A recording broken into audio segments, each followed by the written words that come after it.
Taurus, hi! Welcome to Mr. Queen PH. At ito ang inyong monthly reading for April 2026. This is a general reading, so pwede kayong magka-relate, pwedeng hindi. Just take what resonates. Another reminder, I will not follow you or message you to offer any services, no? So, mag-ingat kayo sa mga scammers at fake accounts na nagpapanggap na Mr. Queen PH. And kung gusto niyo ng private reading, just go to my website, mrqueenph.com. You don't have to message me. Or you can book directly sa aking calendar. Link on the description or comment section. Pero kung hindi nyo makita, just go to mrqueenph.com. Okay? So, let's begin.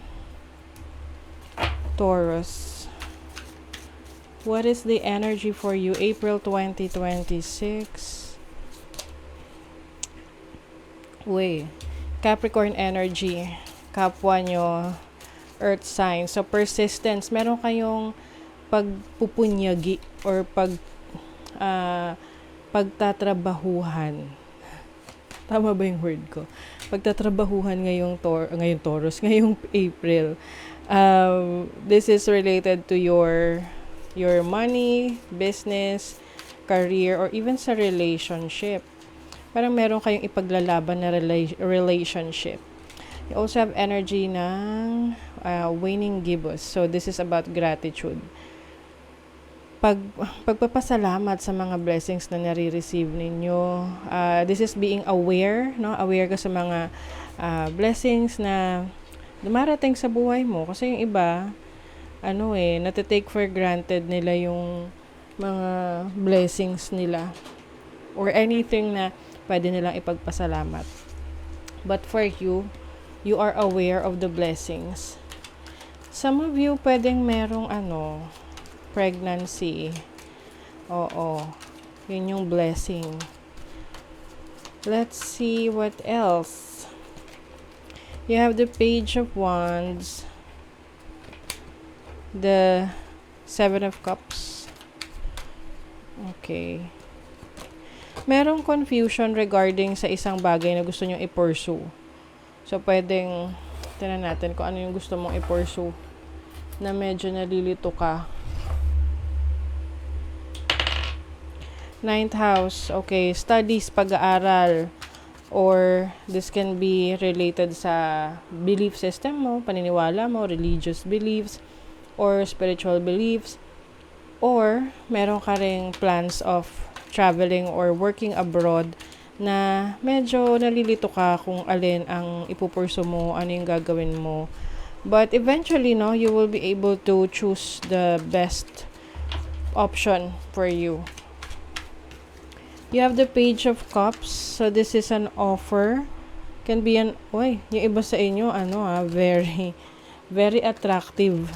Oo, maraming admirers for some of you, Taurus. Kahit na single ka or in a relationship ka, meron at merong nagkakaroon ng romantic interest sa'yo. Maari kasing yung dating mo sobrang lakas, ganon. You have the Page of Swords. This is about curiosity. I feel like someone wants to get to know you na parang iniimbestigahan no? Gusto niyang malaman, matuklasan ng mga bagay-bagay patungkol sa'yo. Or literal na may magsi-CI sa'yo. Pero kang loan, ganon. Or home loan. So, you have the Four of Wands. This is about stability. Meron kang isa-celebrate related sa family. Pwedeng a family member merong na-achieve, nakapasa sa exam, or may mga achievements within the family na kayo ay magsi-celebrate.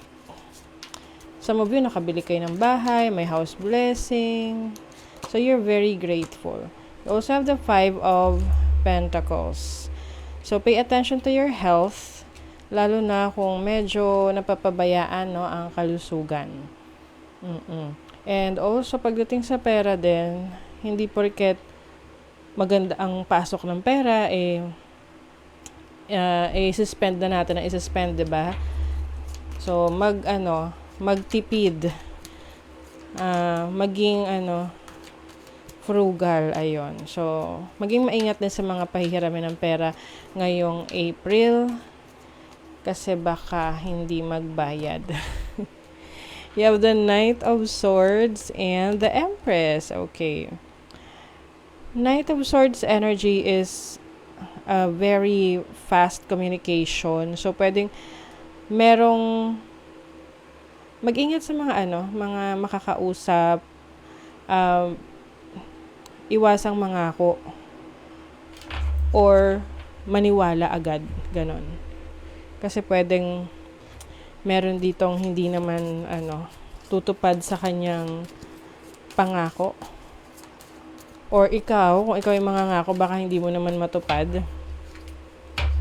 The Empress is about focusing on your money, yourself. Yung iba sa inyo, meron kayong mga gagawing improvement sa inyong physical appearance. Oo. Pwedeng sa paraan ng pananamit nyo, may upgrade kayo, mas magiging yung alam mo, puporma ka in a way na komportable sa sarili mo, no? You also have compassion, 369. This is about love for the people na importante sa'yo. Like, supporting, meron ka mga susuportahan na tao sa buhay mo na alam mong dinideserve ng support mo. Yan. Halimbawa, supportahan mo yung mga pangarap nila, yung mga goals nila.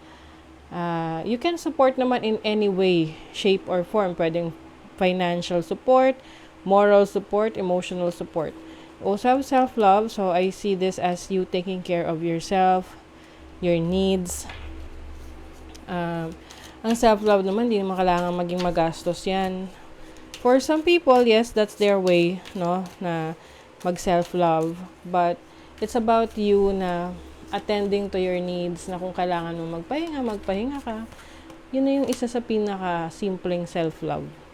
Playfulness, ayan. So, syempre, mag-e-enjoy ka rin. May mga bagay ka rin na i-explore, susubukan, no, ita-try, mga fun things together.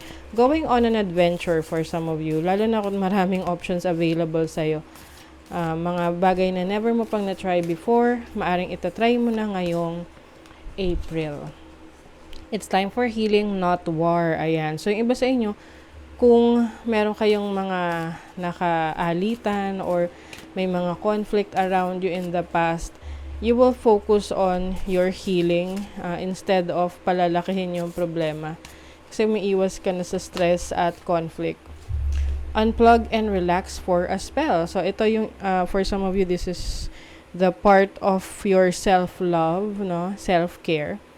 Na kung kailangan mong magpahinga, go for it. You deserve it. Ano man yung gusto mong ibigay para sa sarili mo. Time, money, energy, whatever thing that will make you feel better. Okay? So that is your reading, Taurus. Thank you so much. See you again.